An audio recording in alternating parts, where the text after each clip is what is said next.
magpapaliwanag dito?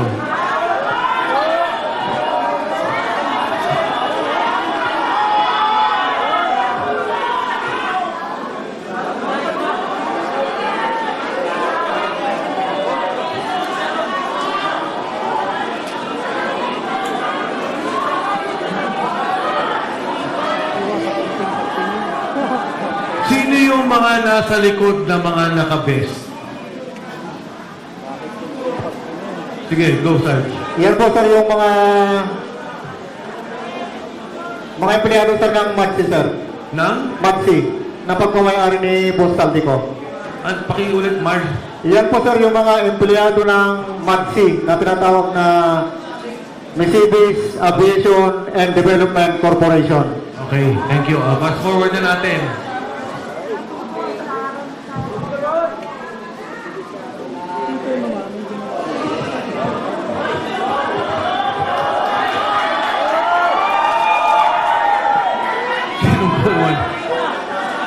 Sino kumuha dito? Yan sir yung nung time na yun sir, nagalaglag yan. At nasira yung zipper. Kaya nakikita nyo po, hindi po yan peke. Pera po yan. Etong particular na maletang to, ilan ang laman? Parang large ata to eh. Large sir, nasa 50 to 70 million ang nilalaman yan sir pag large. Next.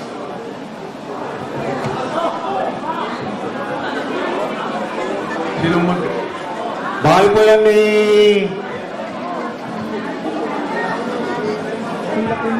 Lolo.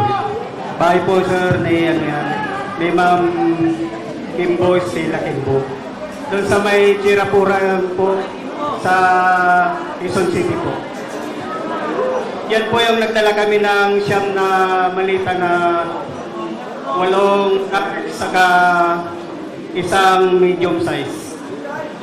Kasama ko po dyan si Attorney Samuel Binbiyahe po.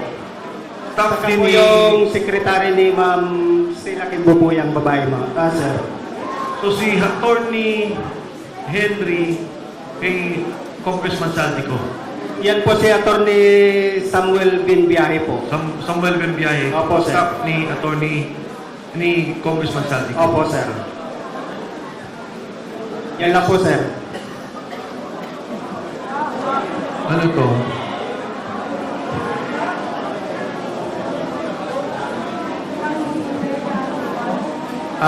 Sa bahay po yan ni dating speaker po sa Portito Nara, Makitli Road po. Ito?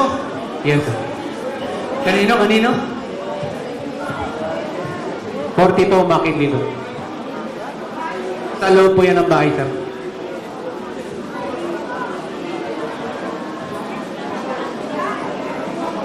Bakit may picture ng particular na delivery na to?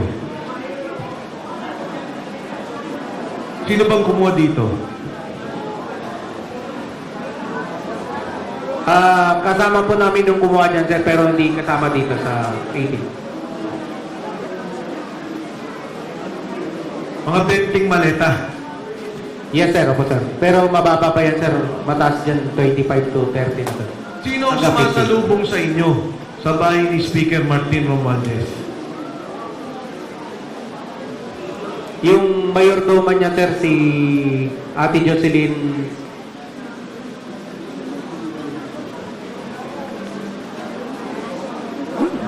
Siya lang. Yes, sir, siya lang. Ate Jocelyn. Yes, sir. Anyway, nandun nata kay Sarge yung pangalan pagka nakuha na. Nasa telepono. Ayan. Ano tong picture na to? Kuha ng kasamahan po namin yan sir, pero wala po siya dito. Kuha ng kasamahan po namin yan sir, pero wala po siya dito. Pero na yung cellphone po sir, na pinapicture niya, nakasilkip na po kay attorney po. Saan papunta to? Alam niyo ba? Ito, hangar na to sa Pasay. Yes, sir. Doon din sa Mercedes Aviation. Yes, sir. Saan papunta to? Alam niyo? negative knowledge naman yan. Pero usually, pagka chinapper, Pag tinapper ka, usually pupunta mo ng Bicol. next. Yan. Next, sige. Pareho naman ang picture. Next. Ayan. Mansi pa rin yan, sir. Yan yung unang picture na sinama-sama na pinag-isa na, sir, bago picture. Ilan ang helicopter na pag-aari ni Kong Salvi? Sir, pagkakalog pa tatlo. Tatlo. Pero plano, Isa, sir. Yung gumagana, dalawa, isa po sira. next. So ito, normal delivery din to. Ganyan. Yes, sir.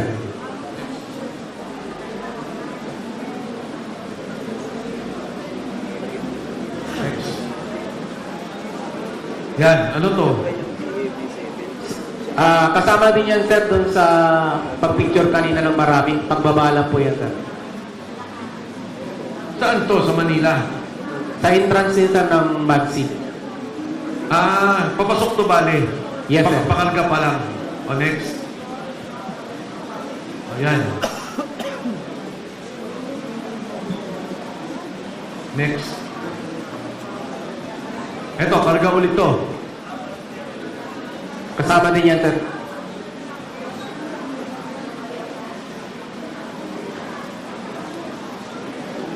Next. Yan, katulad yan. Sino tong mga taong nakatayo? Empleyado ng Magsi yan, sir. Tumutulong lang pag buhat, sir. Kasi isa sobrang dami, sir. Pero kayo talaga naglo-load. Yes, sir. O, next. Oh, ito yung pagkikilo. Yes, sir. Mga ilan ang nakakarga sa isang chopper na ganyan kalaki?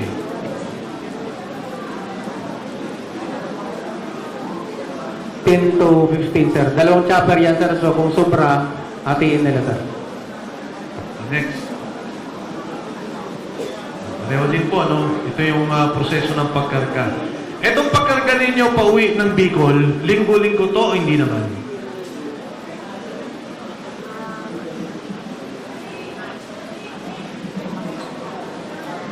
Yung pag-uwi ng Bicol, hindi naman masyado? Go ahead.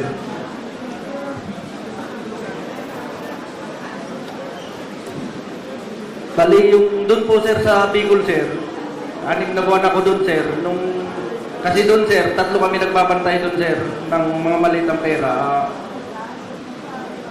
Isang buwan duty namin doon sir, 15 days yung bakasyon. Sa pag-duty ko doon sir, 2 beses ako sir naka-receive ng bali 4 na ban sir, mga nasa 30 plus, 40 na malita sir. Next. Ayan, pareho din.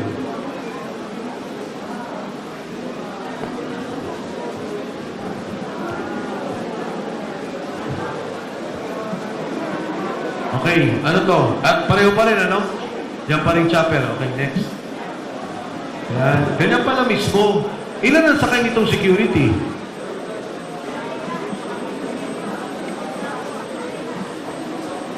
Sige, sir. Mostly sir, walang mang security na. Yan. Pagdating doon sa may, sir, sa Legazpi, may taga-sundo na rin. Okay. Pagka dumukot ang piloto, pwede. Pwede sir. Hindi makikita. O, next. Balik lang konti, Katulad to, ang laki nito, Ilan ang laman nito? Yan ang large sir, 50 to 70 ang laman. 50 to 70 million. Next. Pareho ba yan ng kanina? Pareho ng kanina. Yes, sir. Parehas lang yan, sir. Okay. Ito.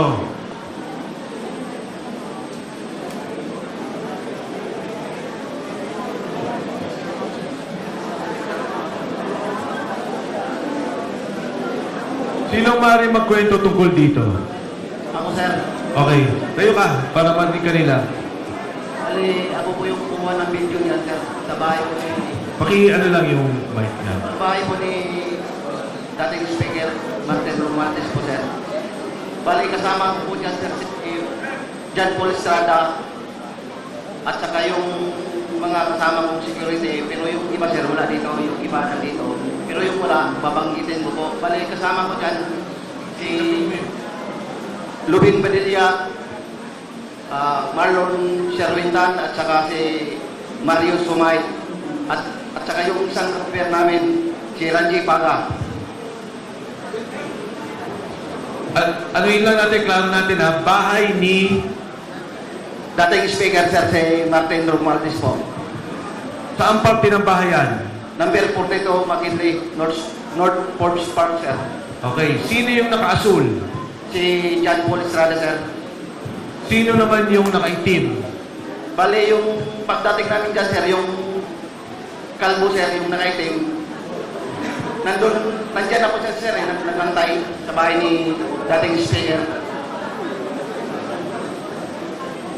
Sa mga tweet, yung nakaitim, tao mismo ni speaker. Yes, sir. Ilan ang delivery nyo na yan, na maleta? Pinaka mababa po yung 20, sir. Pero yung iba, sir, nasa labas po, hindi pa po napasok. Yung nakuhanan ko po, yun lang po yung nandyan. Ilang beses kayo mag-deliver ng ganyan? Bali, nung time ko po, sir, isang beses lang po. Pero sa, di ba may group chat kayo? Yes, May sir. speaker, ilang beses nagdi-deliver ng ganyan?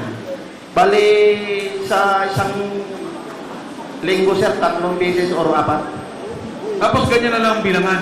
Opo, sir. May nagre-receive. Mayroon po, sir, yung nakaitim, sir, yung kalbo na yan, sir. Ibig sabihin, yung natanggap niya, paano mo malalaman?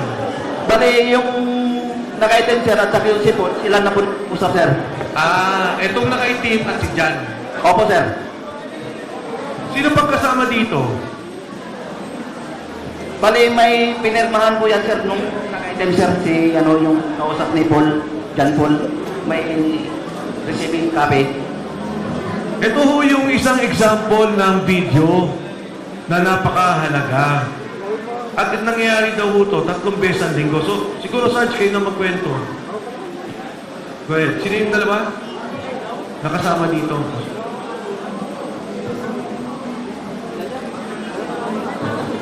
So, bali po ang nangyari dyan, sir.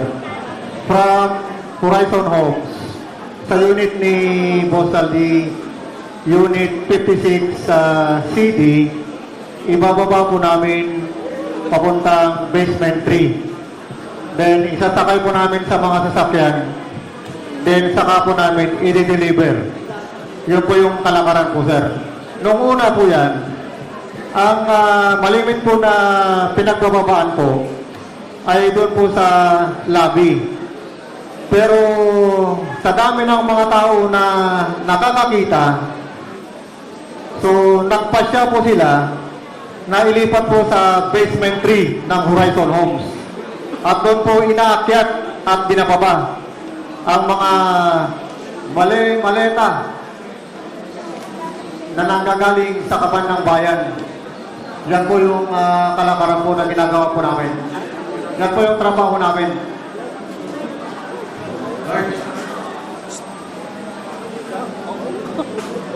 Assalamualaikum.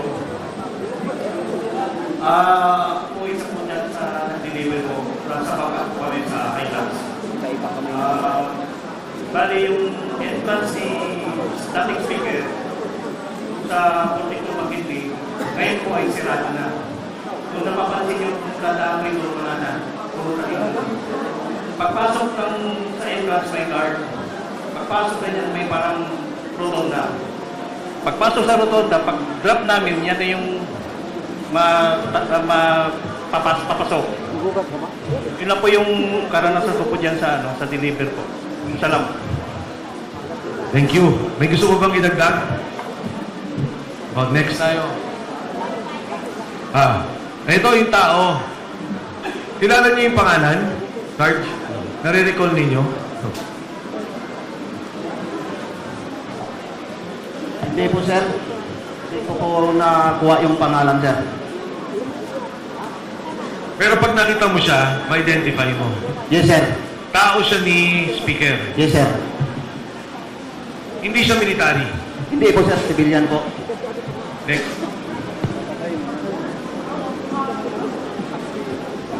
Ano tong picture na to? Kanina to? Ako po nung pumayan, sir, sa Horizon po, sir, sa Shangri-La, sa basement tray po. Yun po yung picture na yan, sir, na malita. Yun po yung nasa video na po yun. Magkakasama sila. Okay. Maraming nagtatanong sa social media at minsan may accusation pa na paano nyo nalaman na pera ang laman ng maleta? No? Ang sabi nila, baka iba ang laman yan. Maleta lang ang nakita nyo, hindi nyo naman nakita yung laman. Pwede bang sagutin nyo yung ganong mga criticism?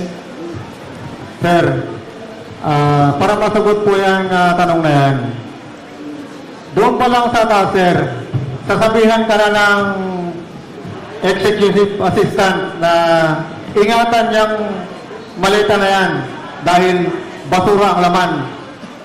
So doon pa lang, sir, yung tinatawag na namin na basura ay pera. At saka minsan po, nakikita rin po namin na nagbibilang po sila.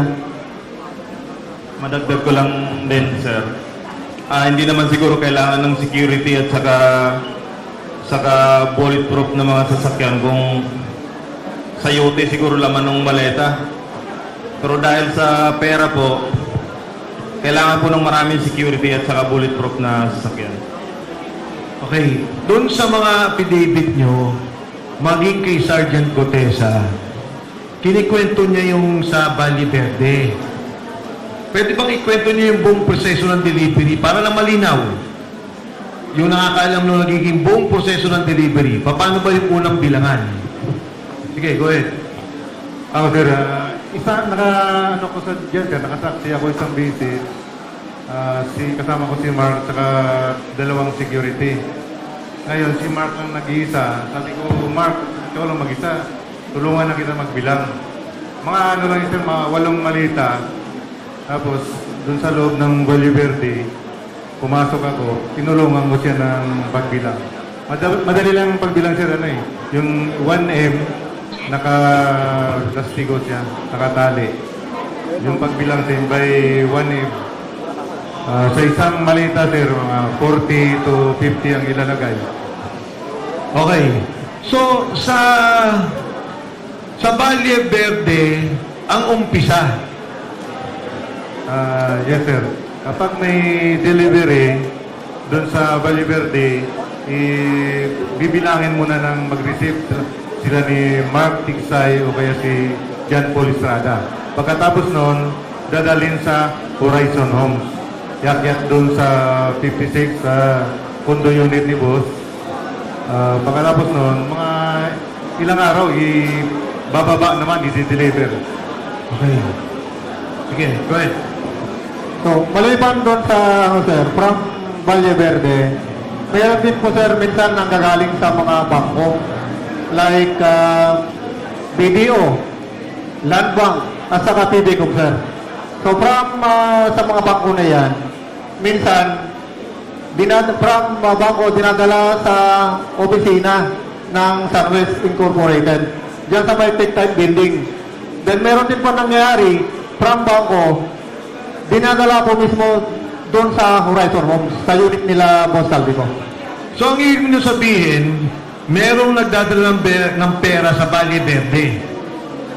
Tama? Yes, sir. Sino yung mga yun? May nare-recall ba kayo o may nagdadala lang?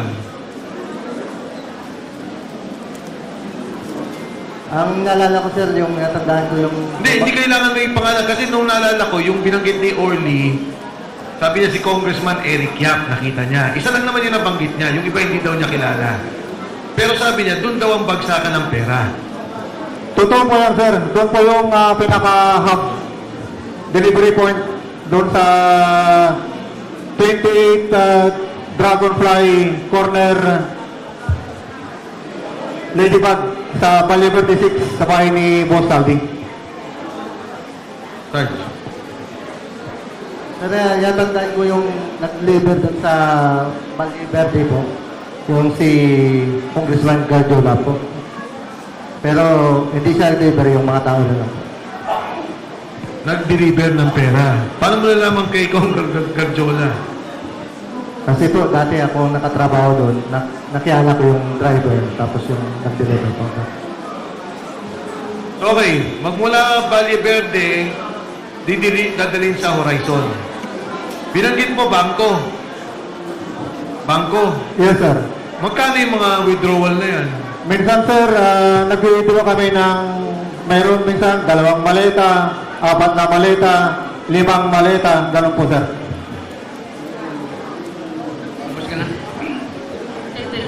Hindi, from there, from Horizon, deliver sa mga lugar. Tama? Yes, sir. Doon sa mga Horizon, mula sa bahay ni Saldico, kanino yung pinakamalaking delivery? Kay, sir, dating speaker, siguro, sir, sa 90% sir ng mga delivery, sa kanya po yun. Ano sir, sir, na-experience ko din dito sa nag-pick up kami ng pera sa Land Bank, Pasig City Hall. Nag-pick up po kami dyan ng 25 malita, puro large. Nag-antay pa nga kami ng dyan, mahigit 2 oras. Inantay namin yung 2 armored car. Noong Marso 28, 2025, ang kasama ko noon, si Joshua Cano, yung iili boss, tapos si Bernard Toby, saka si Master Lupian. Sinabi ko pa nga sa kanila na baka ma-flat tayo kasi parang bibigay na yung gulong. At 25 malita pinagkasya namin sa van na hawak ko. Ang plate number noon, NHN 8729. Dinala namin sa bahay ni boss sa Valle Verde. Yun lang po. Singit lang po ako ha, dahil bigla kong naalala nung binabanggit niya yung mga plate number ng sasakyan na ginagamit nila. Meron po akong information, reliable po ito, na yung LTO, pinagbubura na yung record ng mga sasakyan na ginamit nila sa pagde-deliver. At kilala ko po kung sino yung nagpasimuno para burahin ang records ng mga sasakyan na ito. Balang araw ay mananagot din siya. Okay? So, balik natin doon sa picture, no? Yung kanina, ayan. Ano to? Dami ah.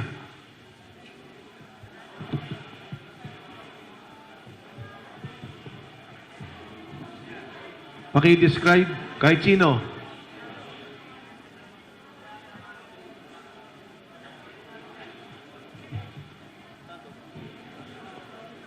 Yan po yung isang bahagi po ng pagbibilang po ng pera, sir, sa office po ng SunWest Corporation po. Saan tong office na to? Sa Tectite po, sa may Ortigas. Hindi to Valle Verde. Hindi po, sir. Hindi. Next.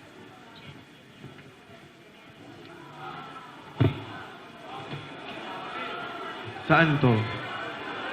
Doon din po yan, sa office din po yan, sir. Meron ba kayong money counter o ganyan na lang ang bilangan? May counting machine po yan, sir.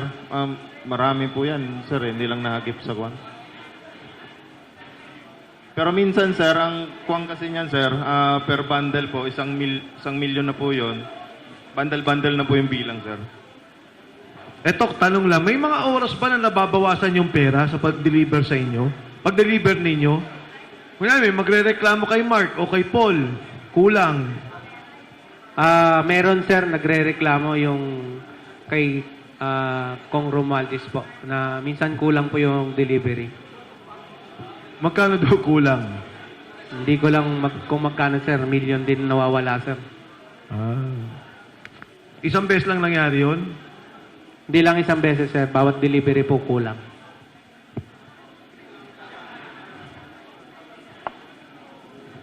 Pero sir, di kami kumuha nun Oo nga, oo nga. nagbibilang. Oo nga. Paldo sana kami ngayon, sir. Ayan, Santo. Tick-tight office din yan, sir. Take tight pa rin. Yes, sir. Yan yung mga pera na galing bangko, dinadala dyan sa Tick-tight, dinadala sa Horizon Homes, sir, at saka dinideliver sa iba't ibang official na mga gobyerno, sir. Next.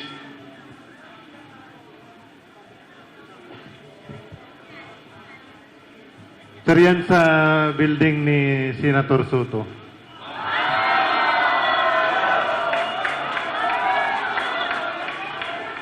Bali, ako yung advance team kami dyan, sir. Kasama ko yan si Badilla. Si Loben Badilla. Sino tong kinuna mo ng litrato? Ako yan, sir, nagkuha. Ah, Kasi yung nag-advance kami dyan, bali, pinipicturean ko, sinisend ko sa Viber group namin para ma-inform yung tropa na aboard na kami, sir. next.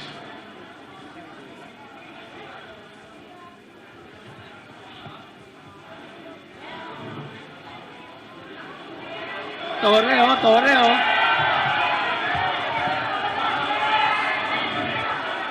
Ito yung sir. Kayo ka, Sarge. Pakinggan po natin, mga kasama. Noong time po na lumabas si Tap Orly po, Gutesa, I think September 20. Teka, Sarge, teka. Quiet lang po para malinaw na marinig natin. Sarge, sige, go ahead. Ito po yung time na yung lumabas na po si Tap Orly Gutesa, September 25, 2025. Inumpisahan na kaming 24. Inumpisahan na po kaming kausapin ni General Torre po para bigyan po ng mga offer po, katulad po nung cellphone po. Ito po yung cellphone na nakuha ko. Tapos binigyan rin po kami ng 50,000 po para kapalit po doon sa affidavit na magpapatunay po na papasinungalingan namin yung mga pahayag po ni Tap Orly Gutesa po. Bali yung 50,000 bayad po sa amin for disturbance fee po na sinasabi nila. Niya po. Yan po yung patunay na pumunta po kami sa Raffles doon po sa office niya. Sa Raffles Makati office, po. Office ni General Torre o ni Saldico? Unit po ni boss, ginagawa niya pong office po. Kasi nandun rin po yung sekretary niya po, si Analisa Gaspar po. Sir. Secretary Nino. Ni General Torre po. So nag-o-office siya sa unit ni Congressman Saldico. No, sir. Parang ginamit lang yan, sir, na pang-establishment namin na kakausapin kami, sir. Diyan kayo nag-set ng meeting. Yes, sir. Yung time kasi na yan, sir, hindi rin namin alam kasi ang akala namin sila pa ni dating speaker at saka si Bosaldi. Yung pala, ginagapang na pala, sir. Kaya akala namin si boss pang nagpupundo dyan para ma-hold the line kami, sir. Para hindi kayo lumabas. Opo. Sino-sino itong mga nandito? Yung dito po, yung naka-gray po, si kasamahan po namin, si Tap Malati po, retired Army, si General Torre po, si Tap Lupian, si Sarge Master Polidario, si Tap Pabiluna, at saka ito po yung ulo po, si Tap Volantante po. Kasama rin dyan po. Actually sir, marami kami dyan. Mga 15 kami sir na pinapirma po ng NBA po. Non-disclosure agreement at saka yung affidavit po na magpapatunay na papasinungalingan po namin yung sinasabi ni Tap Orly po. So nagkaroon kayo ng isa lang na affidavit para sabihin nagsisinungaling si Orly Gutesa. Individual yun, sir. Kaya nga, individual affidavit, pero yung affidavit, ang sinasabi lang, nagsisinungaling si Orly Gutesa. Tama? Opo, sir, tama. Tama po, sir, tama. Okay. Matanong ko lang, bakit ang posing nyo nakaganyan? Yan yung time na inaamo niya si, ano sir, baste ng boxing. Kaya ganyan ang posing nyo. Yes, sir. Next.